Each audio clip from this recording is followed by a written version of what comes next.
జాతీయ రహదారులను ప్రారంభించడం జరిగింది. గతంలో బీఆర్ఎస్ పార్టీ ప్రభుత్వం ఇంకా అభివృద్ధి చేసే అవకాశం ఉన్నప్పుడు కూడా పట్టించుకోకపోవడం, సహకరించకపోవడం, పేరు ప్రఖ్యాతుల కోసం బీఆర్ఎస్ పార్టీ ప్రయత్నం చేయడం,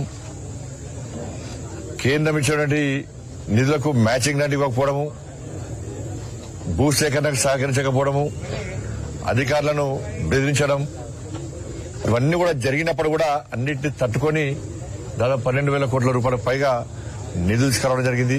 ఇలా సీఆర్ఎఫ్ నిధులు కానీ, గ్రామీణ సడక్ యోజన కానీ అనేక నిధులను తీసుకున్నటువంటి పార్టీ భారతీయ జనతా పార్టీ.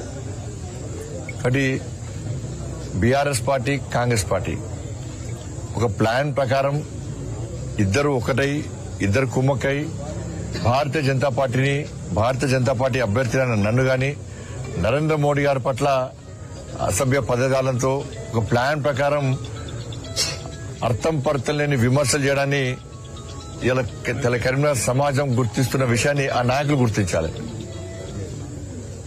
వాళ్ళిద్దరు కూడా ఏ రోజు ప్రజలను ఆదుకున్న దాఖలాలు లేవు, ఏ రోజు ప్రజల గురించి పట్టించుకున్న దాఖలాలు లేవు. ఇప్పుడు పోటీ చేస్తున్న ఇద్దరు అభ్యర్థులు ఏనాడు రైతుల ఉద్యమాలు చేయలే. వాళ్ళ రైతుల ఉద్యమాలు చేసి కల్లాలకు పోయి, కొనుగోలు కేంద్రాలకు పోయి, లాఠీ దెబ్బలు తిని, రాళ్ల దానిని భరించి, వాహనాలు ధ్వంసం చేసినా, కార్యకర్తల తలలు చేతులు వల్లగొట్టినా కూడా అన్నిటికీ తట్టుకొని రైతులకు అండగా నిలిచిన వ్యక్తిని ఇలా కరీంనగర్ పార్లమెంట్ అభ్యర్థిగా పోటీ చేస్తున్నాను నేను. ఇలా నిరుద్యోగ సమస్య విషయంలో ఈ ఇద్దరు అభ్యర్థులు ఏ రోజు కూడా నిరుద్యోగులకు అండగా లేరు. నిరుద్యోగ సమస్యలు స్పందించిన దాఖలాలు లేవు. ఇవాళ టీఎస్పీఎస్సీ పేపర్ లీక్ అయితే అనేక మంది విద్యార్థుల భవిష్యత్తు నాశనమైతే, అనేక యువత భవిష్యత్తు నాశనమైతే దానికి వ్యతిరేకంగా ఫైట్ చేసి రాష్ట్ర వ్యాప్తంగా పర్యటించి అనేక ఉద్యమాలు చేసి ఇవాళ అప్పటి బీఆర్ఎస్ పార్టీ ప్రభుత్వం అక్రమ కేసు పెడితే కూడా ఇవాళ జైలుకు వెళ్ళినటువంటి వ్యక్తిని నేను. ఇలా మహిళల విషయంలో కూడా మహిళల మీద అత్యాచారాలకు వ్యతిరేకంగా ఫైట్ చేసినటువంటి వ్యక్తిని నేను. ఇవాళ 317 జీవోకు వ్యతిరేకంగా ఉద్యోగులు ఉపాధ్యాయులకు అండగా ఉండి వాళ్లకు భరోసా కల్పించే విధంగా రాష్ట్ర ప్రభుత్వం మీద ఒత్తిడి తీసుకోవడానికి ఆందోళన చేస్తే అప్పటి బీఆర్ఎస్ పార్టీ ప్రభుత్వం ఏ విధంగా దాడులు చేసి, నా కార్యాలయం మీద దాడులు చేసి నన్ను జైలుకు పంపిన విషయాన్ని వాళ్ళ సమాజం గుర్తుంచుకోవాల్సిన అవసరం ఉంది. ఈ ఇద్దరు అభ్యర్థులు ఏ కూడా 317 జీవోకు వ్యతిరేకంగా ఇప్పుడు పోరాలే, దాని గురించి ఎప్పుడు మాట్లాడాలి. వాళ్ళ రైతులు అకాల వర్షాలు నష్టపోతే ఈ ఇద్దరు అభ్యర్థులు ఏ రోజు రాలే. ఒకైనా ప్రభుత్వం పడిపోయిన తర్వాత ప్రభుత్వం వెనక మున్నొచ్చిండు, ఇంకా ఎవరు తెలియదు. వాళ్ళ ఆర్టీసీ కార్మికులు చేస్తున్న ఉద్యమానికి సపోర్ట్ చేసి, ఆర్టీసీ కార్మికులకు భరోసా ఇచ్చి ఇలా ప్రభుత్వం మెడలు వచ్చినటువంటి వ్యక్తిని ఇలా మీ అభ్యర్థిని బండి సంజయ్ నేను.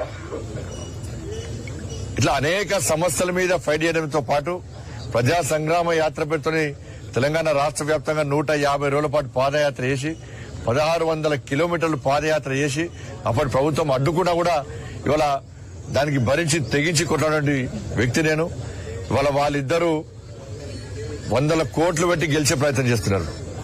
కానీ నా మీద 100 కేసులే. నా మీద ఇలా 100 కోట్లు సంపాదించి మళ్ళా ఎన్నికల్లో గెలిచి ఆ డబ్బుతోని వ్యాపారాలు చేసి 1000 కోట్లు సంపాదించాలని చెప్పి ఆలోచనతో ఎన్నికల్లో పోటీ చేస్తున్నారు. కాంగ్రెస్ పార్టీ అభ్యర్థి ఏ రోజు కరీంనగర్ ప్రజలు చూలే, ఎప్పుడు ఎక్కడ కనవలే. ఆయన ఎవరో ఇప్పుడు కాంగ్రెస్ పార్టీ నా కార్యకర్తలకే తెలియని పరిస్థితి. మేము ప్రచారానికి ఏ విధంగా పోతాం, మా అభ్యర్థి గురించి ఏమని చెప్తాం, మా అభ్యర్థి సాధించడానికి ఘనత అయ్యేది, ఆయన గొప్పతనం ఏంది, ఆయన సమాజం కోసం ఫైట్ చేసిండా, ఈ దేశం కోసం ఫైట్ చేసిండా, సమస్యల మీద ఫైట్ చేసిండా, దేనికోసం ఇలా ఆయన పోటీ చేస్తున్నాడు అని చెప్పి ఇలా వాళ్ళ కార్యకర్తలు ఇలా భారతీయ జనతా పార్టీ గెలవాలని కోరుకుంటా ఉన్నారు. ఇలా బీఆర్ఎస్ పార్టీ ఇదే వాకర్స్ రావడానికి బీఆర్ఎస్ పార్టీ అభ్యర్థి వస్తే ఇక్కడ గాని ఎక్కడ గాని ఇలా ప్రజలు నిలదీసిన పరిస్థితి. బీఆర్ఎస్ పార్టీ ప్రజాప్రతినిధుల విషయంలో, స్థానికంగా ప్రజాప్రతినిధుల విషయంలో ప్రజలను ఇబ్బంది పడుతున్న విషయాన్ని కూడా ప్రశ్నించిన సందర్భం. కేసీఆర్ ఏ విధంగా తెలంగాణ రాష్ట్రాన్ని మోసం చేసిండో మనకు తెలుసు. ఏ విధంగా ఇచ్చిన హామీలు నెరవేర్చకుండా ఇబ్బంది పెట్టిందో తెలుసు. కాంగ్రెస్ పార్టీ ఇచ్చిన హామీలు నెరవేర్చకుండా ఏ విధంగా ఇబ్బంది పెడుతుందో తెలుసు. కానీ రాబోయే రోజుల్లో ఫైట్ చేయాలంటే, ప్రశ్నించేటువంటి వ్యక్తి కావాలంటే, దేనికైనా తెగించి ముందు పడేటువంటి ఒక వ్యక్తి కావాలంటే, కార్యకర్త కావాలంటే తప్పకుండా నన్ను ఆదరిస్తారని నమ్మకం, విశ్వాసం ఉంది. అందుకే ఇవన్నీ భరించలేకనే తెలంగాణ రాష్ట్రంలో బీజేపీకి అనుకూలమైన వాతావరణం ఉంది కాబట్టి ఒకవైపు కాంగ్రెస్ పార్టీ మరోవైపు బీఆర్ఎస్ పార్టీ ఇష్టానుసారంగా వ్యాఖ్యలు చేస్తున్నారు. ఇలా కాంగ్రెస్ పార్టీ మాది బీజేపీ పాకిస్తాన్ జట్టాడ.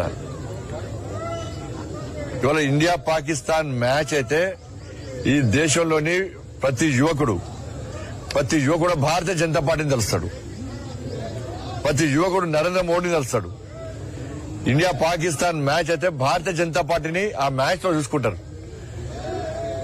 ఇండియా గెలిచిందంటే ఇలా భారతీయ జనతా పార్టీ గెలిచింది. ఎందుకంటే భారతీయ జనతా పార్టీ దేశం కోసం పనిచేస్తుంది, ధర్మం కోసం పనిచేస్తుంది. భారతీయ జనతా పార్టీ కార్యకర్తలు త్యాగానికైనా సిద్దమవుతారు దేశం కోసం. కానీ ఏ రోజు ఇండియా పాకిస్తాన్ మ్యాచ్ అయితే కూడా ఇలా కాంగ్రెస్ పార్టీని గుర్తించుకునే పసలేదు. ఇలా కాంగ్రెస్ పార్టీ ఒక వర్గం ఓట్ల కోసం కూర్చోబడే ప్రయత్నం చేస్తున్నది.